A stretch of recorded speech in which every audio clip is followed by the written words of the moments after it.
mägedes on hiinlaste esituses ja mulle tundus, et on märtsikuu ja kassiperemehed ei ole aknaid ja kuksi kinni hoidnud ja mitte midagi teha ei ole, nende inimeste keel kõlab ja kui te kujutate ette praegu multifilmi, kuhu oleks vaja panna näiteks kooritäis kasse, laulma kõigil ikkagi sedasama lugu, et mul on mägedes on ja siis see näu käib niisugune, nii et vaata, ma isegi tunnetan praegu sellist eetilist konflikti, mille jaoks ma ei ole tänaseks saateks ette valmistunud, et siin dotseerida ja välja oma seisukohta, aga mulle tundub, et see on kuskilt otsast probleem. Tahad ju enda jaoks ausaks jääda ja naerda selle üle, mis naljakas. See ongi see tunne, et ei ole viisakas naerda, aga ajab ju naerma, mis teha siis? See on sama, nagu mind ajas naerma Hiinas viimane kord sõidan bussiga ja pikka maad ja järsku kuulen bussikõlaritest tuleb, seal juhil oli mingisugune, ma ei tea, mis plaat peal ja kuulan vana hea Tširipiri Pinn.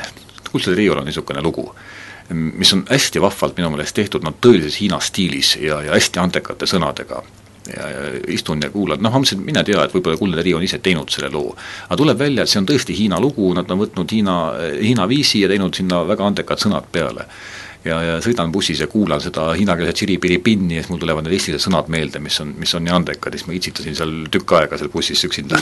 Samas ma võin muidugi kihla vedada, et sõnade tõlkel on eksitud, sest telemees Andres Raidist ilmselt ei ole juttu hiinakeelses. Aga igatahes vahva oli virutada neid sõnu, nii et see Kuldse Trio lugu on ikka väga, väga hea.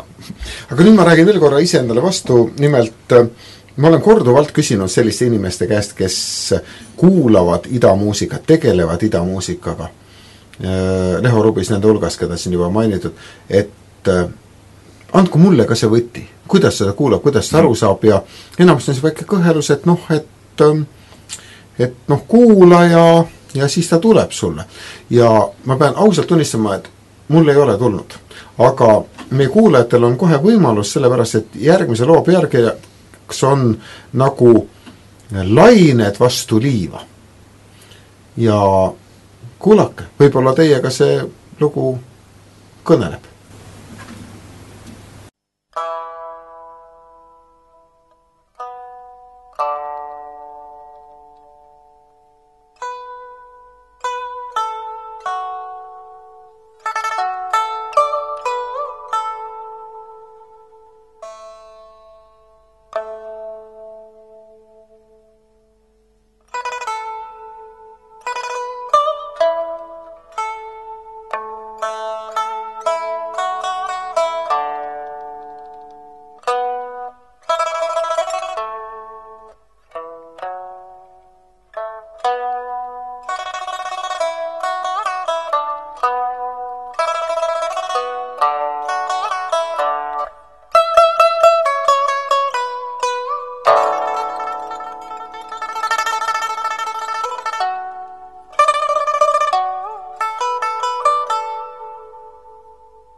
no vot, niisugune lugu ja ma pean selle loo kohta nüüd küll ausalt tunnistama, et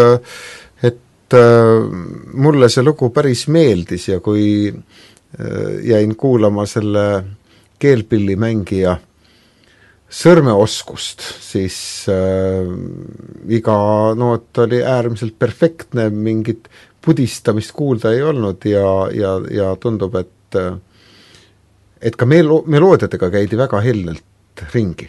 Näiteks mingisugune Vanilla Ninja võiks sellest loost terve oma karjääri kokku kirjutada, need meloodiaupikesi oli seal kuulda ju iga paari takti tagant käis täiesti unikaalne meloodiajupp krõpsti läbi. Ta on peensusteni viimistletud kõik. See on, hiinlaste komme on kõik niimoodi peensusteni viimistada. Hästi täpselt korralikult teha.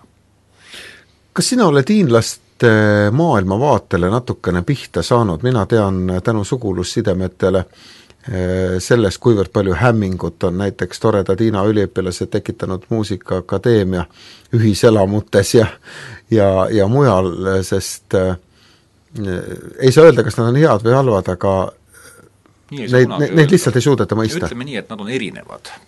Me ei saa öelda, kas head või halvad, nad on erinevad väga. Ei ole ma pihta saanud, kuigi ma olen aastaid selle Hiina kultuuriga tegelenud, kunagi ülikooli ajal sai isegi hiina keelt õpitud mõned aastad ja uuritud seda kultuuri ja kõik, ei ole nii lihtne mõista, see on ikka väga erinev maailm. Et mida rohkem sa uurid, seda rohkem tekib küsimusi, et see on väga teistmoodi maailm, kogu see filosoofia ja kõik muu. Et mul kunagi tekkis isegi mõte, et kuidas see elu siin üldse siin maa peal tekkis, need erinevad rahvad ja rassid, et kas hiinlased on ikka kuskilt hoopis teiselt planeedilt toodud